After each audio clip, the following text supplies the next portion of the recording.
Ne si qeveri jemi të vetmi që kur vëmren ndonjë sjellje deviante reagojmë menjëherë.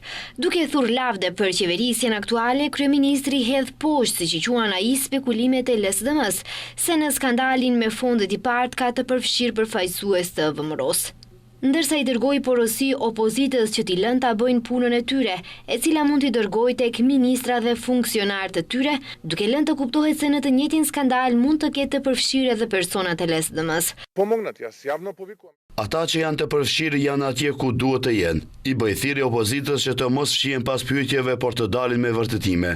Nëse janë aq të sigurt me ato pretendime, le të dalin dhe t'i thonë, është i përfshirë ky dhe ky. Kështu në mënyrë tinzare, nuk lën gjurmë, le të na ndihmojnë të gjithë. Ata që kanë prova për këshillëdërime, le të vinë dhe të na i dorëzojnë ato që të mund të veprojmë. Zëdhënësja e LSDM-s Bogdanka Kuzeska njoftoi se po nisin me një seri informacionesh në lidhje me, siç e quan ajo, mega skandalin me fondet i partë.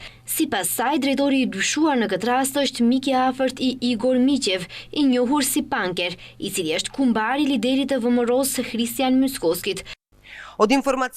Nga ajo që na është dhënë nga sinjalizues të punësuar në Ministrinë e Bujqësisë është kumbari Myskoskit, ai që përmendet si personi kryesor i mundshëm përgjegjës për të gjitha skemat kriminale dhe presionet në ministri. Prandaj, sipas të njëjtave informacione, edhe ai duhet të ishte përfshirë në hetim.